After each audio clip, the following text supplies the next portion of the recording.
All right, so let's end tonight's podcast with the current state of professional wrestling in 2025. It's going to be an open forum here. We may go for, I don't know, 30 minutes, 45 minutes, maybe shorter, maybe longer, I don't know, but we'll see here. But let's just start off and we'll go from there.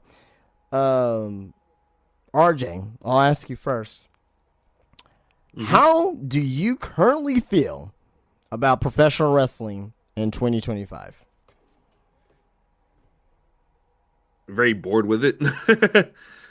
So boring that I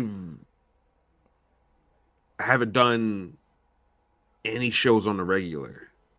I don't blame you. This show or my own show that I do solo sometimes, or anything else, because I've been so bored with WrestleMania really was a letdown. And it's one of those things where, how they say NFL isn't really exciting unless the Cowboys or the Giants or, the top tier teams are doing good, right? To me, wrestling is, when WWE is doing bad, it's just like, not so good. And it helps kind of sour on some things. And you tune into AEW and then they're not giving you certain things and not using certain people. So you kind of get disenfranchised with that, and then you try to go over to TNA, and then they just do stupid things and try to milk putting the belt on people, and instead of just going for the moment, like they can afford to try to milk things out of people. Like, you can't do that. It's to the point where I haven't spent any money this year on the WWE, AEW. I never spent money on TNA to begin with, anyways. Anytime I ever went to a TNA show, it was always for free. Right, yeah. Hey, yo, Rock, we got some free tickets to TNA. Oh, word? All right, bet. I'm there. Right, yeah. But it's to the point where I haven't spent money on anybody this year, on any of the companies this year. But tomorrow, as of right now, it's still 11:33 over here, down south. I'm going to an MLW show tomorrow. I decided that I was going to spend some money on MLW, yeah. Where's South Carolina?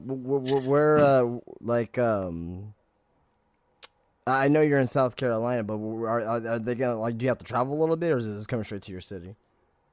Not. Yeah, I got to go to the next big city over in Charleston. So okay, gotcha. That's only like an hour drive, like barring traffic. So yeah, it's gonna be a fun time. Is it for TV? I do believe they are putting this on TV. Okay. I think they probably got to split it up into like two, maybe three shows, probably, if I had to guess. But because I don't think they're streaming this thing live. If they are, then that's cool. But like, my impression is that they're gonna chop this thing up into like 3 episodes of TV. But yeah, man, they got a lot of people on this show, man. The Good Brothers. They're gonna be fighting the Skyscrapers, the team of Dijak and Baron Corbin. I'm blanking on his new name. Bishop Dyer. Yeah, Bishop Dyer, yeah. And they're going to be fighting those two guys for the MLW tag team titles. A lot of luchadors like Templario and Ultimo Guerrero and just a couple of other people too. And then the women's division, oh my God, they must have knew Justin that I was coming. Because guess what? We got Isla Dawn versus Scarlett. Oh, baby. And not only that, they got Priscilla Kelly versus Shotzi. Oh my God. Ooh. I'm like, yeah.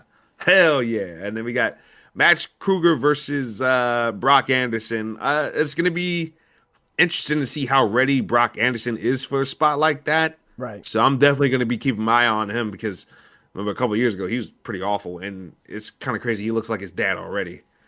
Like, he looks like he's like a 40-year-old man. It's kind of crazy. Yeah. But yeah, no, I'm going to that tomorrow. I'm like, I'm going to spend some money on MLW because they're coming to town. It looks like it's going to be a fun show. Mystico is going to be on it as well. So that's going to be fun to see him in person. Yeah. So, yeah, I mean, that's how bad the state of, of wrestling has been to the point where I'm ignoring going to AEW. I'm ignoring going to WWE, but MLW comes to town for the first time, and I do believe they said for the first time since their first run as MLW. And so I'm like, shit, I'm going. Yeah. Forget all that. So that's how bad it's really been from up top. But yeah, go ahead and continue Yeah, I mean, because you're nailing this I thing. mean, to your point, you hit the nail on the head. Wrestling has been boring in 2025. It seems like the major companies are very uncreative. The indies, there's really haven't really been that next big indie star that's like, oh my god, he's the next guy to come to either AEW or WWE. A lot of the indie guys are former WWE guys who are trying to get back to WWE. There's no, really mega upstarts that I've seen personally that's like, oh man, that's the next guy coming in. It's boring. The shows are good. There's no sense of urgency. There's like no reason to watch. I feel like I can miss the show and just catch highlights, and I feel like I get everything that I need. For me personally, inside my business, the engagement has gone down on professional wrestling, at least here in San Antonio. I get maybe a year ago, 2 years ago, where someone was very hardcore and come in and they'll talk about wrestling with me.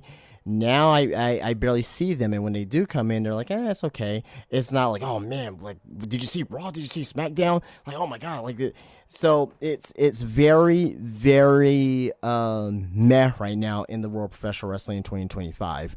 WWE SmackDown is fucking terrible and sucks. Raw is better, but it's nothing must see. NXT has a down year. It's not been very great on the side of NXT as well. LFG, fucking I don't fucking watch that shit. I don't have time to watch that shit. Evolve.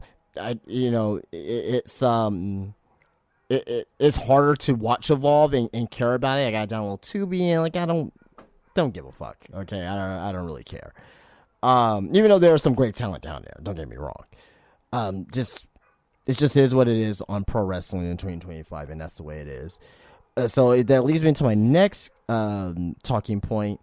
We understand how we feel about pro wrestling from 2025. What do we think is currently missing from wrestling? Like, what do we think is currently missing that can, and we can also tie these two together. Actually, no. Sorry. We'll just talk about this. What is currently missing from wrestling right now? Well, I touched on it a little bit earlier. I think Triple H and Tony Khan both are being lazy and expecting everybody on the internet who is not going to the shows, by the way. Just because somebody types all day on the internet doesn't mean they're at these shows buying the tickets. Little Timmy, Little Johnny, the families. A lot of people who are, sorry to interrupt, but this is a point I have to make.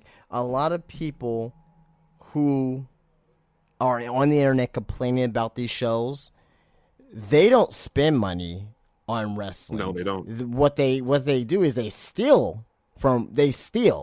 So either they go on streams, right?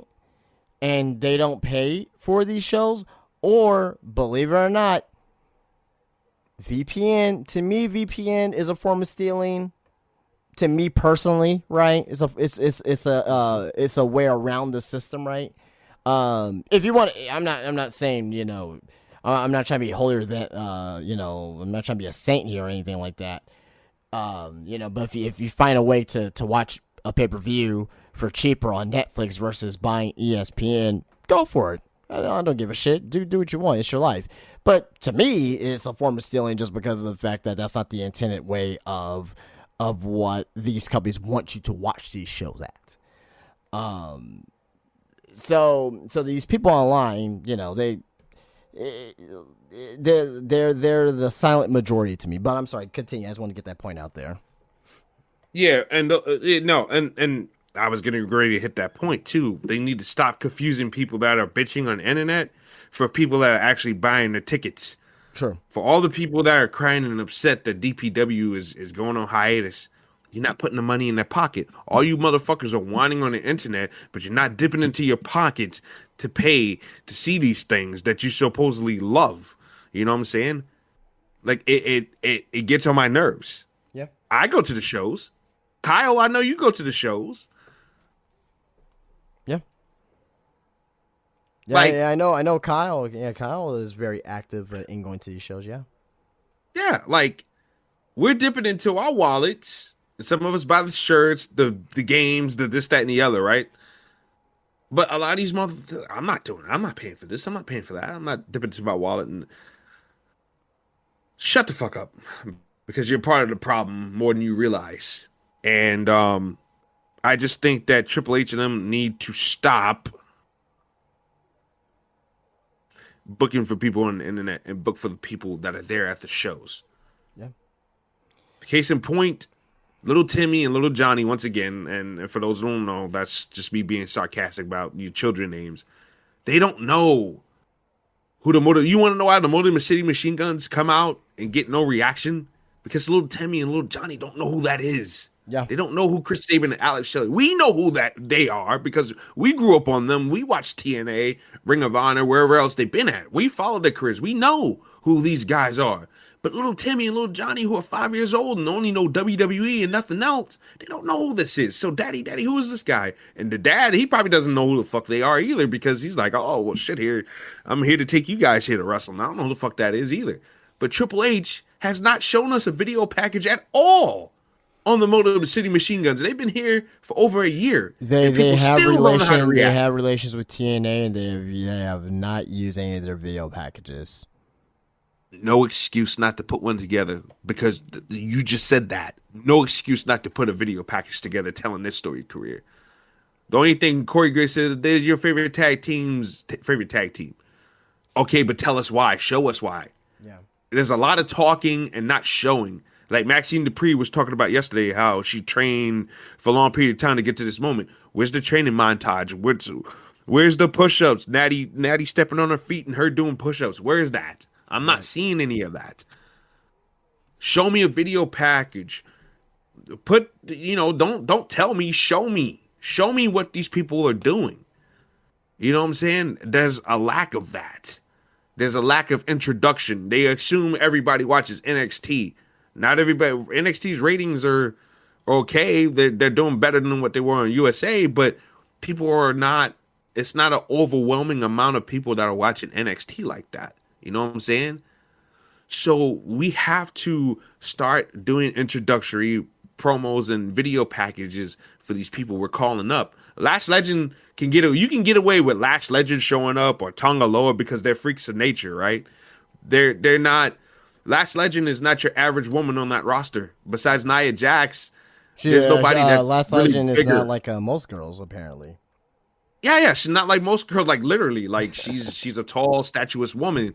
So you can debut her out of the blue because she's an anomaly compared to the rest of the women on the roster, except for, Rhea Ripley, Charlotte, Nia Jax. She towers over everybody. She's a big lady. So you could get away with having her show up out of nowhere. Same thing with Tonga, what the fuck is his name? Tonga Loa, or not Tonga Loa, Tala Tonga. Tonga, yeah. He's a freaking nature. Yeah, Hikuleo. You can get away with bringing him out of nowhere because he's a freaking nature. He's 6'11" or 7 foot or whatever. There's not too many people on the roster that looks like that anymore, So he's gonna get that holy shit just off of his look alone, and you can get away with that. But for every Axiom, Nathan Frazier, the Motor City Machine Guns, and everybody else getting called up, you have to have some video packages for these motherfuckers, like they did last night for Javon Evans. That was perfect. Yeah. I wish they would have showed that the first time he showed up on TV, but better late than never, I guess. And, we got that. For me, what's missing currently in wrestling is WWE and AEW being complacent. They're being lazy right now. And one of the things that they need to fix is core storylines. A lot of what's going on right now, there's no story, no engaging stories WWE kind of has a little bit right now going into War Games, especially on the men's side. You got some stuff going on there. You got some stuff with the women, but overall, there's nothing engaging. If you looked at WWE, screw 2 years ago. If you look at NXT in 2017, 2018, there were storylines from top to bottom. As high as the NXT, championship, all the way down to Austin Aries going up against, some random bloke, but there was a story going into it. The stories is what matters in pro wrestling. On the side of what AEW does, fantastic pro wrestling matches. Can't take that away from them. Arguably, they have the best in-ring pro wrestling in the business as of right now. But they do not have any engaging stories for us to care about at the end of the day. They expect us to watch all their product and put the stories together. And even with that, it's still not engaging enough. They expect us to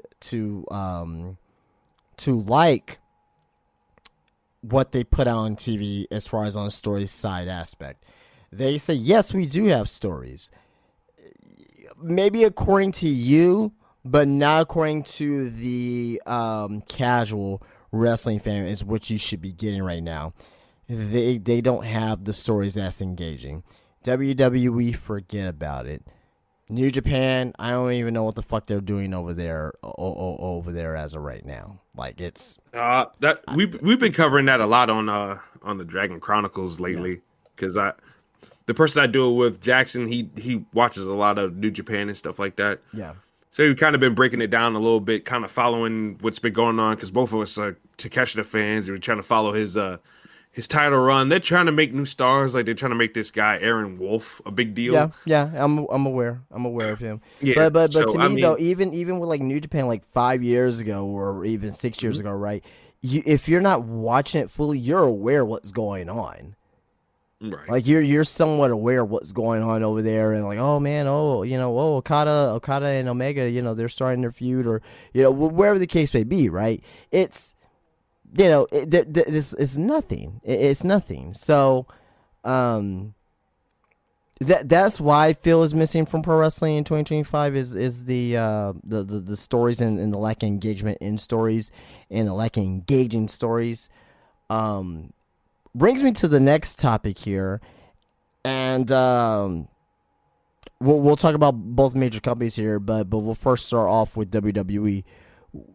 RJ, what can fix WWE?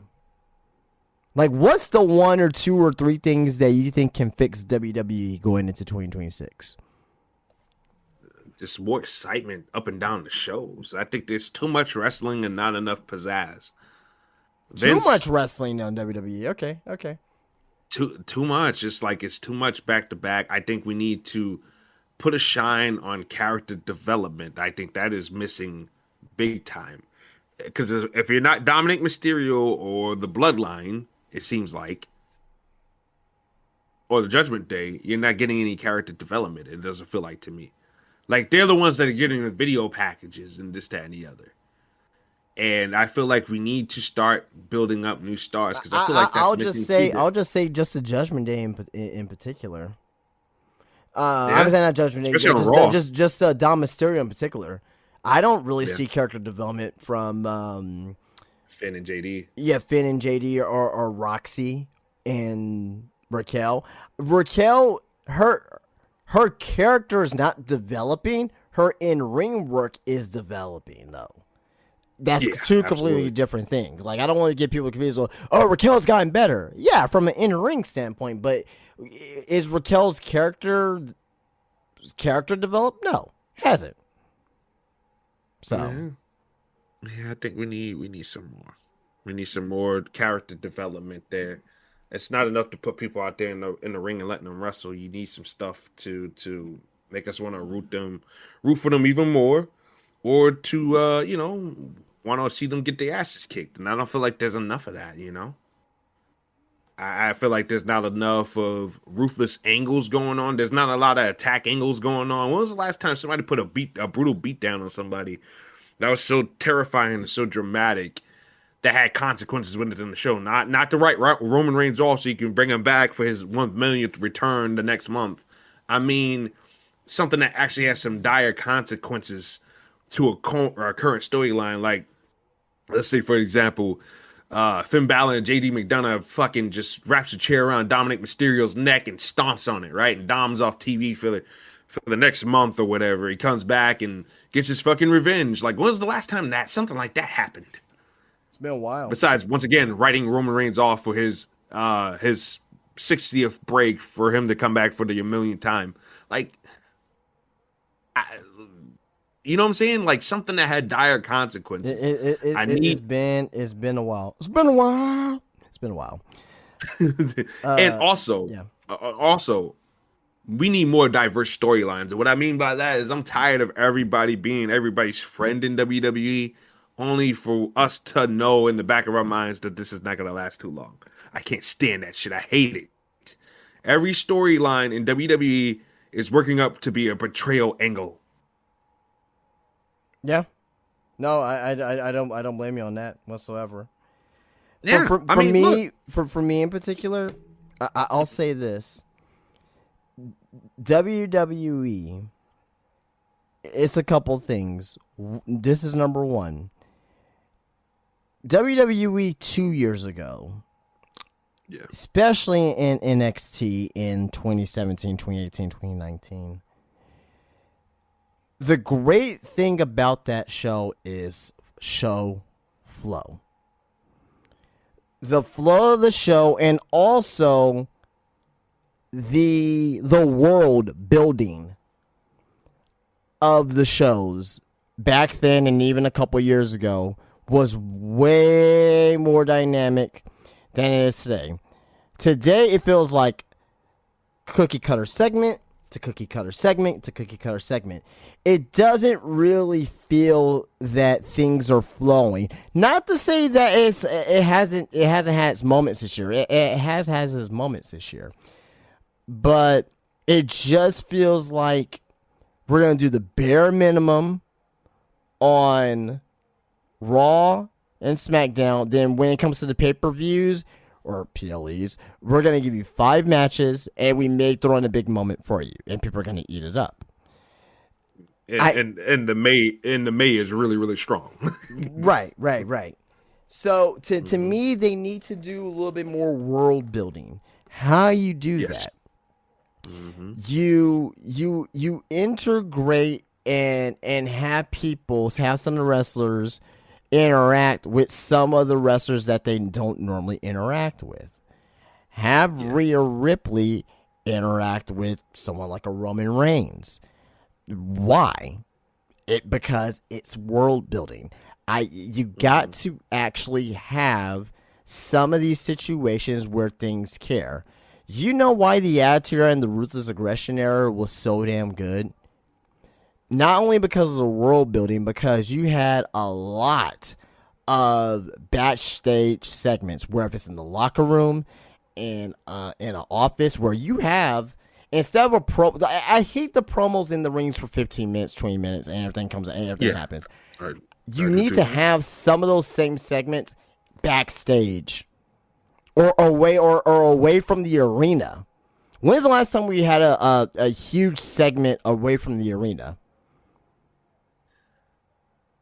Can we? That's a good point. The only one I can think of is Dominic getting arrested, on Thanksgiving, whatever it was, a couple years ago, and that wasn't even on the show. That was on social media. So that to me doesn't even fucking count either. So like, if you look back, like during places like the Attitude Era and Ruthless Aggression, even the PG era, right? Some of the biggest moments from those eras have happened in that backstage capacity. And WWE, they can definitely do it. They have the crew for it, right? And they can do it, and the fans will eat it up. I don't think the fans won't care if it's not in the arena or not. They just want to see moments. Like you have the like for example, Stone Cold and The Rock, where The Rock punched Stone Cold into the river, and threw his title and Stone Cold throwing his title into the river. Those are two completely different segments. Stone Cold and Booker T at the church and at the supermarket. You have Edge and Christian backstage, during the Attitude Era. Yeah, Triple H attacking Randy Orton at his home, going into WrestleMania 25. You have these moments that we remember from back then. They're not creating moments now in 2025. They're not. The moments they are creating, although big and huge, and sometimes big pops, those are great for PLEs. But I'm talking about all those segments that I named. Guess what? That was Raw. That was SmackDown. Yep. You don't get you can still have your big segments on the PLEs and still have your segments in between. Now you don't gotta do it every single week, but if you do it a couple times a month, imagine something to where it's like, let me think of something good here. Imagine WWE is in Atlanta, right? They're in Atlanta. Mm-hmm. Drew McIntyre goes to Cody Rhodes' house, and you see he invades his house, and Brandy and Libby's there, and Cody has to go all the way home to go confront Drew. Then Drew ends up attacking him, and ends up blooding Cody Rhodes. That's great television. I take that back. I just remember the last thing that I remember that's a backstage segment away from the ring.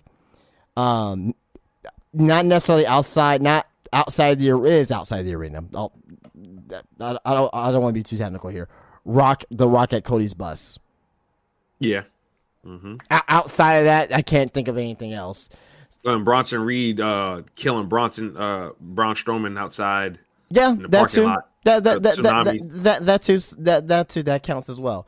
We need more of those. We do. We do. And I think that's a starting point when you create. And again, it's world creating. When you create the world around, it drives talking points. It drives memory. It gives memories, and it just does everything for me. So, I think that's how we can possibly fix WWE. One thing I do like what Triple H does with the world building, but it's a tease, and if you miss it, you miss it. Is sometimes certain people will be having backstage segments, and maybe somebody be lurking in the shadows or something like that, kind of foreshadowing the feud. I do like when he does that. I will say that. Like Uncle Howdy was watching. Who's Uncle Howdy watching? He was watching. I think he was watching Solo Sikoa last week. Eventually, we're gonna get that Wyatt's versus MFT match. Yeah, but yeah, it's coming. It's coming. Yeah, for sure. Mm-hmm. So same question goes to AEW. What can fix AEW? It's a little bit tougher, I think, or maybe not. Maybe to me, I don't. I know a lot of people give shit about AEW, but they do got some good things in place. But there's some things that they can fix that have to fix as well. I love that they don't. I love that they don't handcuff the wrestlers.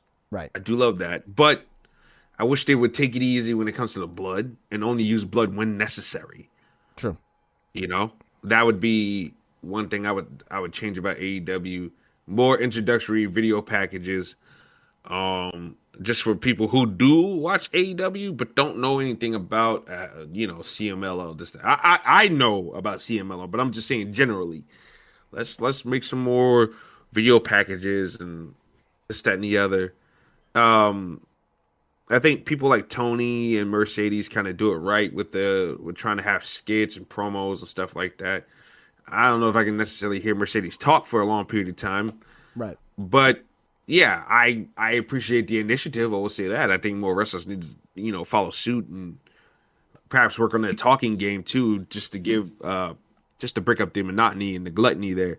So I think AEW definitely needs to at least pull back from the blood just a little bit. Not people don't need to bleed unless it's like blood and guts is very appropriate for it. I see people tripping about it. I wasn't tripping about it. The name of the match is literally blood and guts. So come on. Yeah, really, really expect that. Oh, sorry, go ahead. Yeah, but I just more story beats with everybody up and down the roster. You can't say nothing doesn't happen on the shows. There are moments that do happen on the show, but more continuous story beats. I thought the thing that made Hangman Page and Swerve so good for me is that the story beats that they took that feud on, and it was really good stuff. I know a lot of people have on the matches, this ties back to WWE real quick. What made Hangman and Swerve's story, like, from their matches, like, what makes it memorable? The builds going into their matches. Just the personal, the real personal vendetta they had against each other. But what made it personal? Oh, Swerve breaking in his house, doing stuff away from the ring, doing stuff away from the arena. That's what WWE needs. Yeah. Yeah, like make a fucking blood feud, man. That's why people like Drew and Punk. I mean, they could have taken that a whole lot more further than they did, but it felt like those guys wanted to kill each other. And Hangman and Swerve was a version of that, but at a higher clip. Because they took it that far. One man invaded another man's house, and the other man burns the other guy's house down. Yep. So I mean, they took it to the necessary steps that they needed to in order to make that feud something.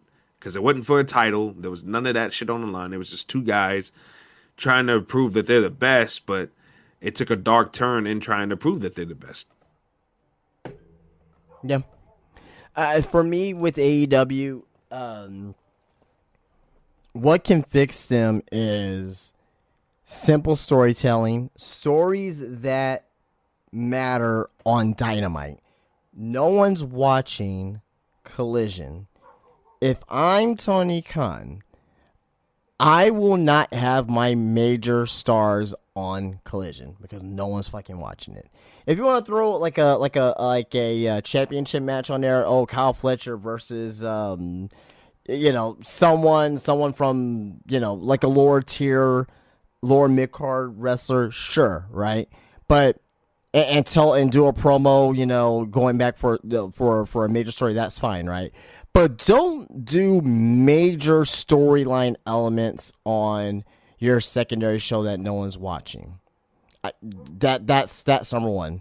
Number two, keep Ring of Honor, keep CMLL, keep all of these, whatever, New Japan, keep all these belts and their stories away from your major show of Dynamite.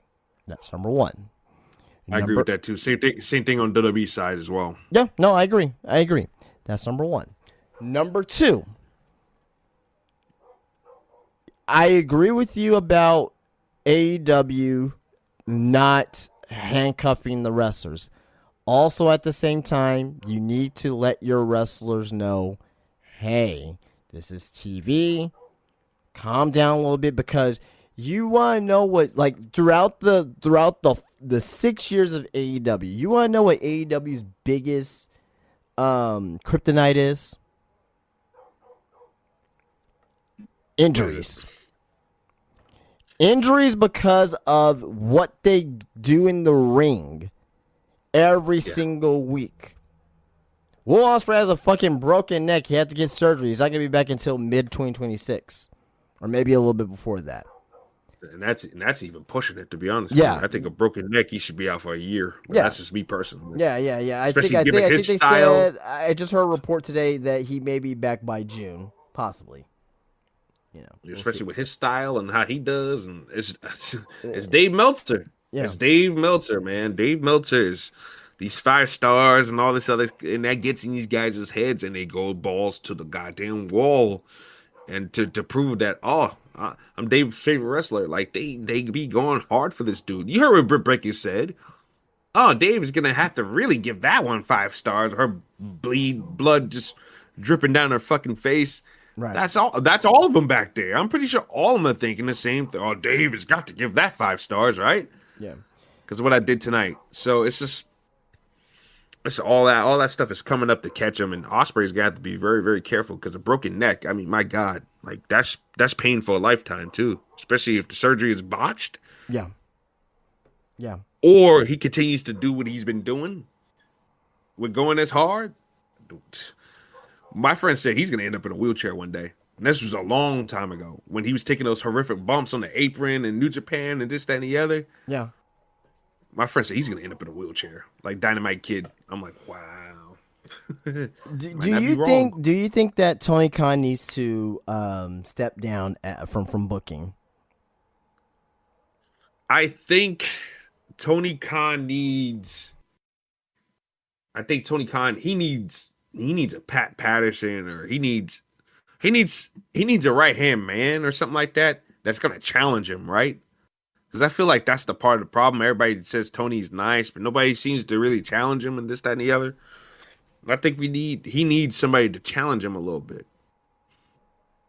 I don't want to say he needs to step down completely, but he needs some other people around him that has the knowledge, you know.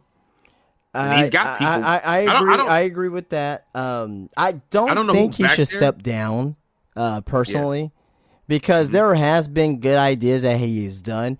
He just needs to your point, have a right hand man that he can filter these ideas through, that won't bullshit him and won't be a yes guy and be like, hey, Tony, I don't know, maybe we should probably try this way for this particular storyline or whatever.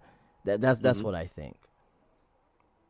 Yeah, same. I just think that we need different people to help push this thing along, because he's got a good business sense, in the sense where he does hype his matches, he does hype his shows, and this, that, and the other, and he puts on the matches that the people want to see and that he wants to see. But I think he needs somebody to write the story beats for him or something like that, you know? Yeah. They paid all this money for that Jennifer Peppermint woman or whatever to do Mercedes and stuff. I think why not expand that role to other people on the roster, you know? So a lot of things can feel a little bit more organized. Like the Don Callis family, that whole thing just doesn't seem organized to me. A lot of people praise it online. Oh, that's a group full of killers. But those guys are losers, man. Those guys are losers, except for Fletcher and Takeshita and Okada.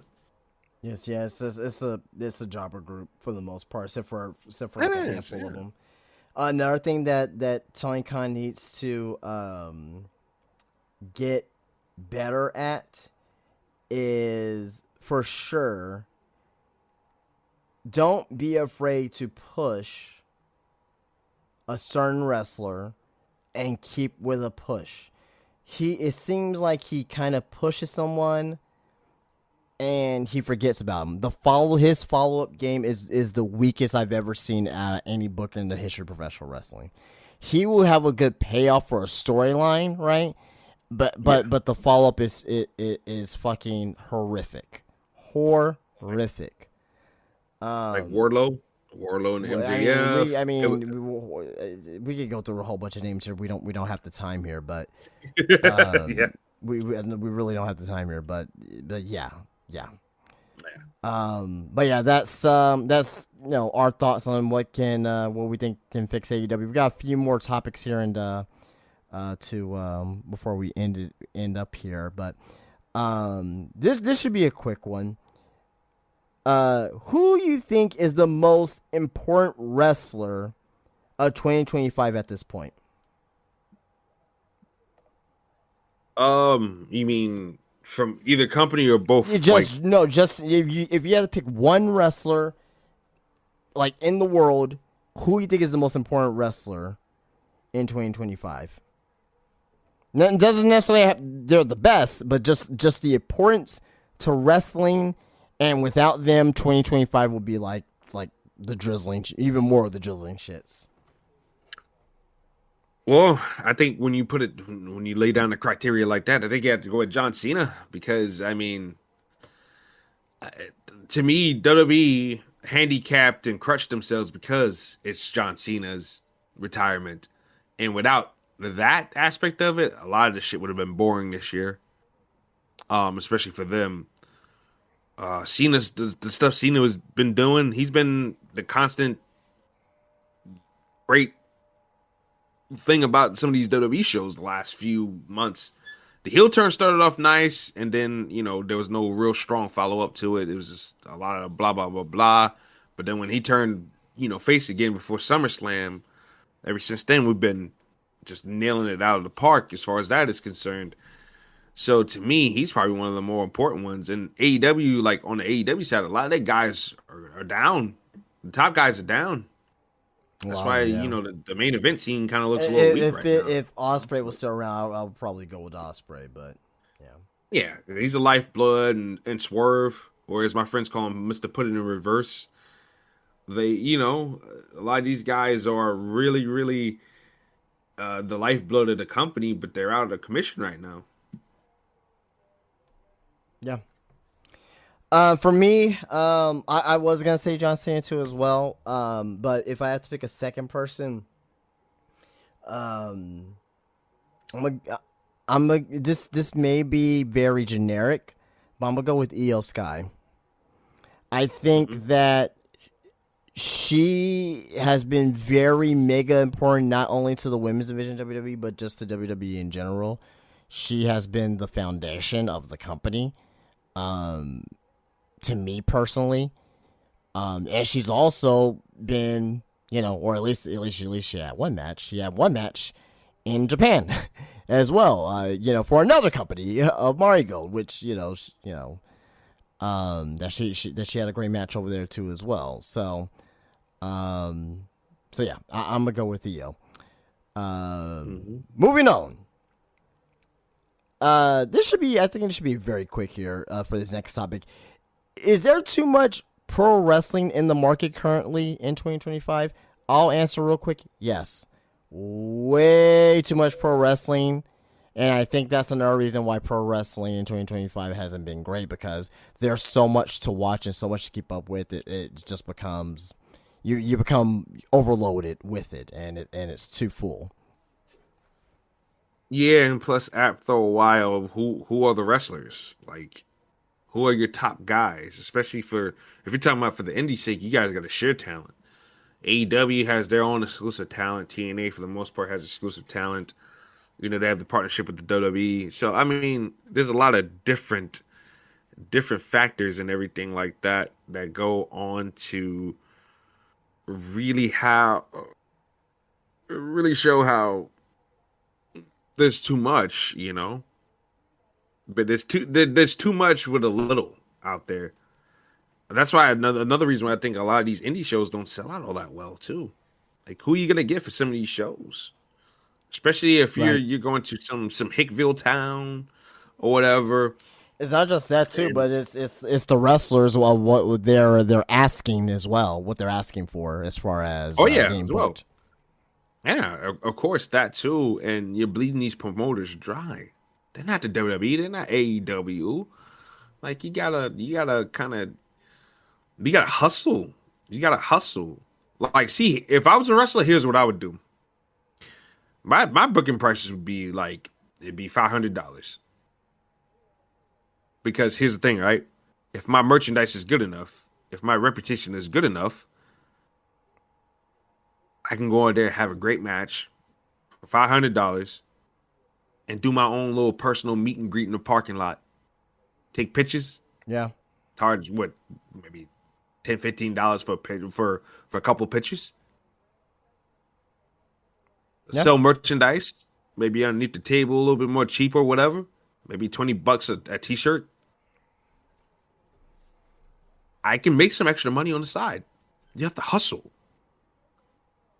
You can walk away with stuff if you make it more affordable for your consumer, for the people you're trying to reach out to. And I think more of that definitely helps, But that's just me. I just think that a lot of people just go way over their heads because they want to make a quick buck now instead of working for it. And, you have to really work for it in order to get it. Yeah, no, I agree. 1,000%. All right, so we got 3 more here. So what has been the most disappointing thing about pro wrestling in 2025?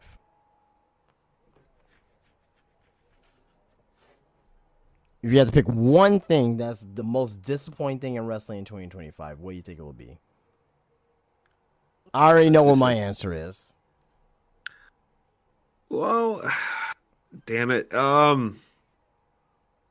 WrestleMania in general did not feel like WrestleMania this year. I think they handled that I didn't think you were poorly. going to go with that route, but okay, I agree with that, yeah.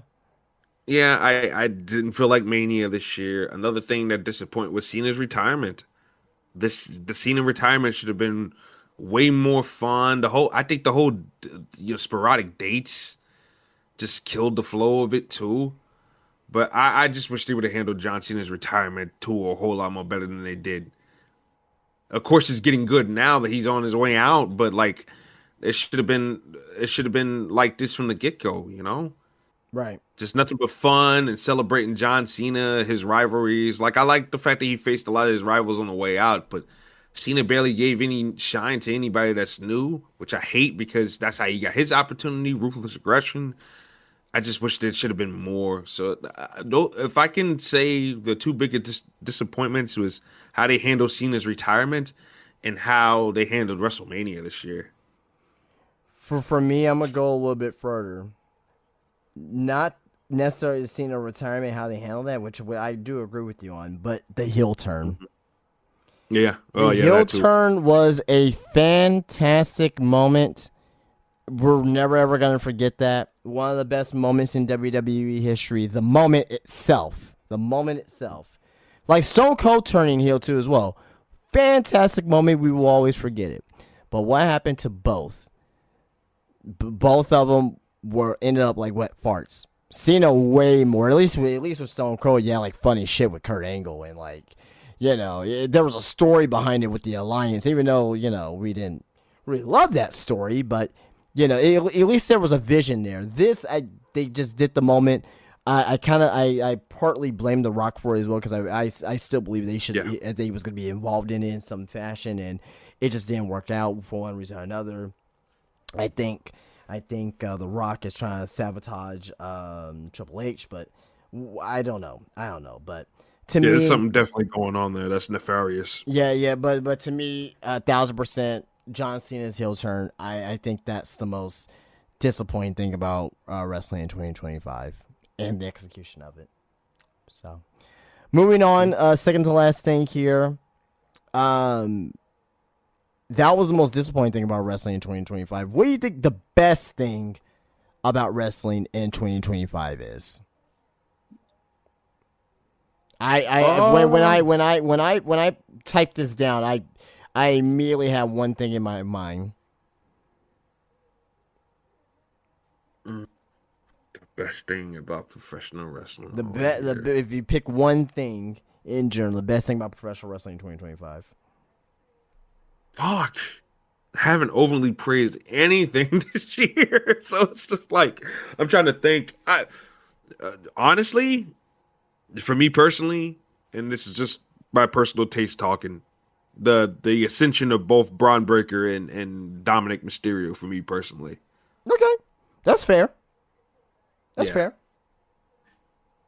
And also, if I had to pick on AEW side, Takeshita and Fletcher too, because I'm a fan of those two guys. A lot of people say that I really hate on AEW, which I don't. I'm very afraid of AEW. Right. I just don't. I don't kiss ass. I don't gargle balls. Like that's my thing. Gargle balls. Yeah, I don't do that. Like I'm not gonna do that. But I do praise how Tony Khan has handled both men, and I'm very happy for their success. So, for me, it's one thing and one thing only. Although the two that you have there is very you're not wrong. I'll say that you're definitely not wrong with your pick there. But to me, the best thing about wrestling in 2025 is women's wrestling in general. I think the women. especially in WWE. I think the women has carried WWE to me in 2025. They had the best The pay per view of the matches. year. Yeah, they had the best matches, the best pay per view.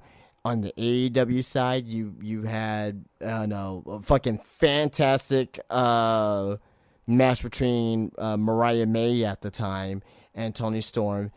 Then you have then months and months and months later, last week you have the Blood and Guts match with the women in there as well. Then you have all these great women's matches in between. You have a great moment with Chris Statlander winning the women's world championship as well. Despite what you think about Mercedes and the gimmick, and we talked about that earlier, I'm not a fan of the titles gimmick. The focus on her and her they're making something out of it to whoever beats her for all the titles or for apparently maybe the AEW Women's Championship is going to be like the next one. I'm hoping that's what they're doing. I'm hoping, but that'll probably be a 2026 thing. WWE site, EO to me right now is the best wrestler on the planet, man or woman. Just everything that they've been doing. The Kabuki Warriors, with them reforming and their story and just all the quality matches. To me, the best thing about wrestling in 2025 is women's wrestling. All right. Yeah. Well, I definitely agree with that, though. I definitely see your point on that because they have definitely carried it. I mean, look at the girls they produce in the NXT. I see more NXT women than I see NXT men produce. Oh yeah, for sure. Not even to count NXT. NXT has the best women's division in wrestling right now. Or I won't say best, but the deepest. I will say the deepest. I would say the more diverse. Definitely diverse. Oh yeah, for sure. And deep. For sure. There's somebody for every NXT. Absolutely. 1,000%. And the last subject here for the State of Pro Wrestling in 2025. We're not going to be talking about 2025. We're going to be talking about 2026. RJ, will 2026 be a better year than 2025? Maybe. I'll say this, and I forgot to say this earlier. I'll say that 2025 is the worst year of the decade so far. I think 2020 is better than 2025. 2020, I mean, they were handcuffed a lot, and my thing is that AEW, WWE, and even TNA, got to give them the credit. They tried with what they had. And I can appreciate that. AEW was despite no fans, they were fucking on fire in 2020. It was a lot of fun. It was they make the first Stadium Stampede match, like, come on, man. Like they were doing some innovative shit. WWE was doing some innovative shit with the CMAC matches as well. But I put 2020 over 2025 because of AEW in 2020. That's the long reason right there. But do you think that 2026 would be better than 2025? I think, look, you can only go up from here, right? Yeah. You can only go up from here. So I think 2026 definitely has a big shot at becoming better than, being way better than 2025. I just think that, especially for WWE, they ain't got John Cena as a crutch next year. So we're going to have to really ramp up the progression on some of these guys. These younger guys are going to have to take over big time. I agree with Brian Alvarez's assessment, by the way, on one of these young guys is going to finally be ready. This whole thing of, they're not ready. No, some of these guys need to go on and get the fuck out the way. That's what it is. Seth Rollins, Roman Reigns. That's why I'm glad Rollins is hurt. I'm sorry to say it. I know it's more right. It's disgusting to say, but I'm glad I know what you mean. Why you're glad that he's hurt. Yeah. Yeah, he's out of the way.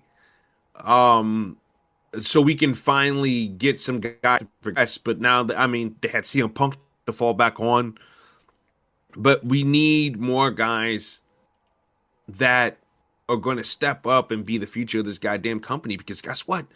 All the guys Triple H is pushing right now. And by the way, this is another problem I got with WWE. WWE's getting older and older and older. They're getting older, Justin. The average man that's on top in WWE is 40.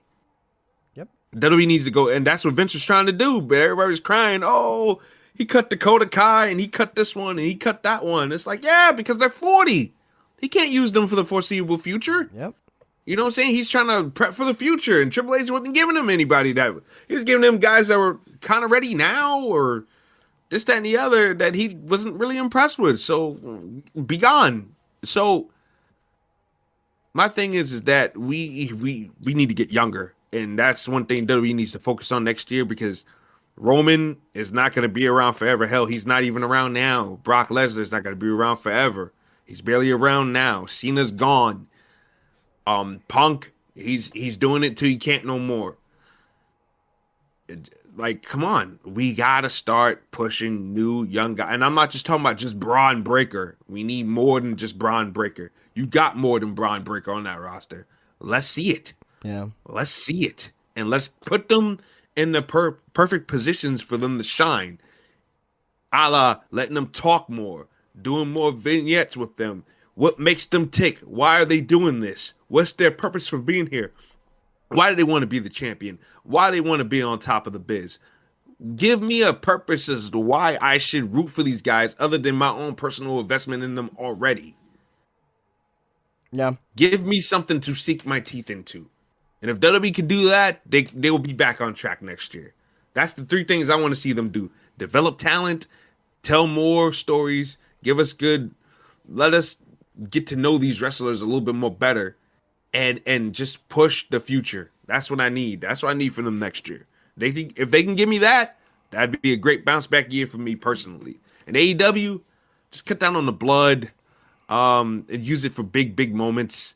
Let's give some of the other girls more of an opportunity to wear the belts as well, because I mean they're all up on Mercedes, and I'm talking about from Ring of Honor to AEW as well. Like, let's get this belt off Athena finally. Let's get the belt off of Mercedes, and you know, I'm against pulling the belt off of Statlander this quickly, because she's been a day one, and I think they need to do more with Statlander. But I need them to do more with some of these other girls as well. I think Sky Blue needs to be rewarded. I think a few other people need to be rewarded for their hard work. So yeah. For me, I believe that 2026 will be better than 2025. All your points taken as well. I'll just keep it simple. WWE and AEW just need to get back to basics. So stop worrying about, stop worrying about counter programming. Stop worrying about what this person said, what that person said. Just get back to basics, right? Do what works for you and your company, right? Do right by your fans. Start there, and start the building blocks, right? WWE needs to start, going back to simple storylines, world building, as we talked about earlier. AEW needs to find a handful of wrestlers that they can continue to build up and push them. Don't push them for one pay-per-view, they win and they're forgotten about, right? Like, you need to develop a consistency. I'll say this. This may be early prediction. I predict that both companies in 2026 is going to experience major changes. Yeah. In some way or fashion. It could be positive. It could be negative, but I expect something major to happen between both companies in 2026. It's the book is writing itself right now, and we'll see what happens. But that was a great conversation. I'm glad that we went ahead and did that tonight here about the state of pro wrestling in 2025. Leave your comments down below. And if you're watching this on YouTube, leave your comments down below. Subscribe, leave a thumbs up. If you're listening to this on Spotify, iTunes, or wherever you're listening to, leave a 5-star review. And also comment on how you feel about pro wrestling in 2025.